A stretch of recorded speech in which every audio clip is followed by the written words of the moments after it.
Share this with the ladies in your life that you love. This is a position that they don't want to find themselves in when leaving a shopping center. Hey guys, retired Lieutenant Todd Heaton here with Humilitas First. December of 2022, two men from Memphis attempt to kidnap a woman at a Saddle Creek shopping center in Germantown, Tennessee, which is a suburb of Memphis.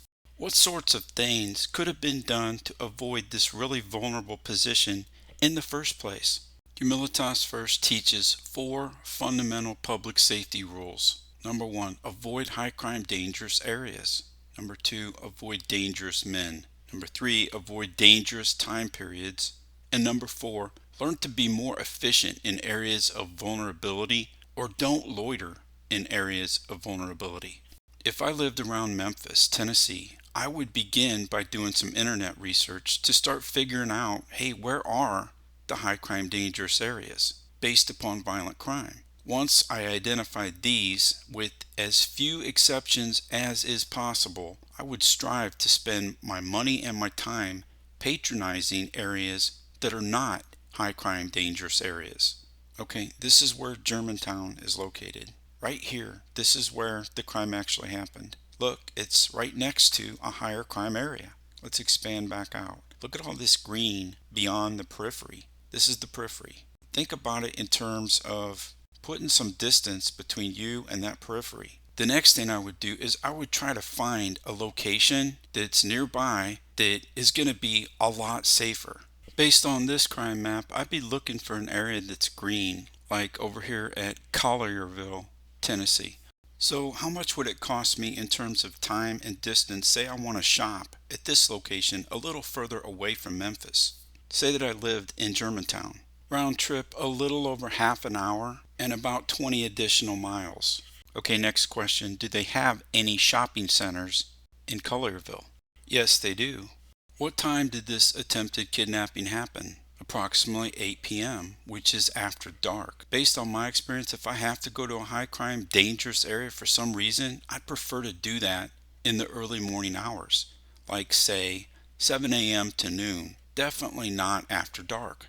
When it comes to avoiding dangerous men, there's a lot to identifying a dangerous man. I don't have time to dig down on that in this video, so I'll make it real simple here. If you can see that there are adult males sitting in a vehicle parked next to your driver's side, that should be a major red flag. I usually park a little further out so that my car is sitting by itself. Most people park in that area that's closer to the front doors. How often does it happen where you walk out and there is one or more men sitting in a car next to your driver's side? I'm going to take a shot here and say that it's going to be less than 1%, especially if you're parking a wee bit farther out with your car by itself. So in those 1% instances, the best solution is to stop and turn around.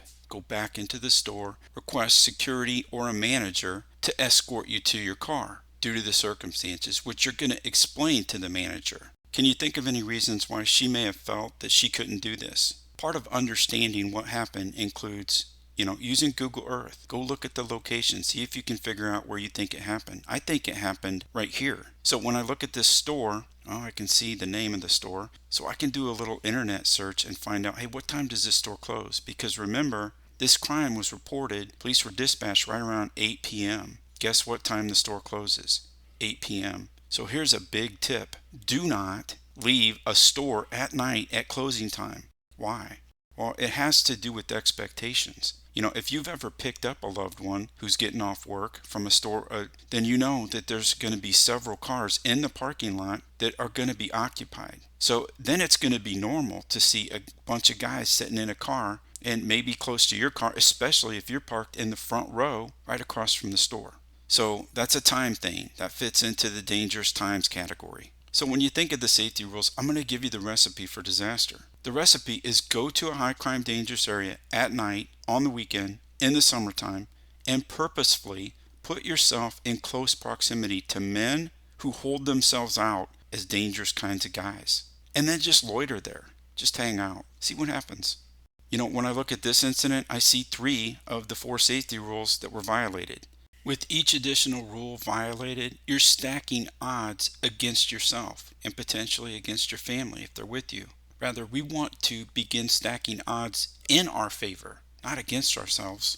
Unjust criminal aggressors are masters at doing unexpected, awkward things that don't really fit in with social norms. This is one of the skills that new police officers have to learn. They have to break from thinking and acting like a civilian and learn to become comfortable being awkward and going against social norms. Look closely, and you'll see the bad guy begins opening his door a split second before she begins to open her door. Obviously, she hears this and, likely not wanting to smack doors, pauses to look over her left shoulder. That's all he needs to get out and get a dominating position on her back. If their intention is truly to kidnap her, what can she do at this point other than scream?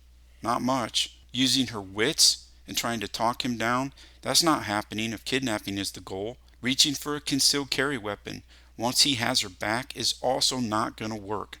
Why? His superior positioning. He has her back. That means that it's not going to be hard for him to stuff any kind of draw. If nothing else, he can just bear hug her, pinning her arms against her sides.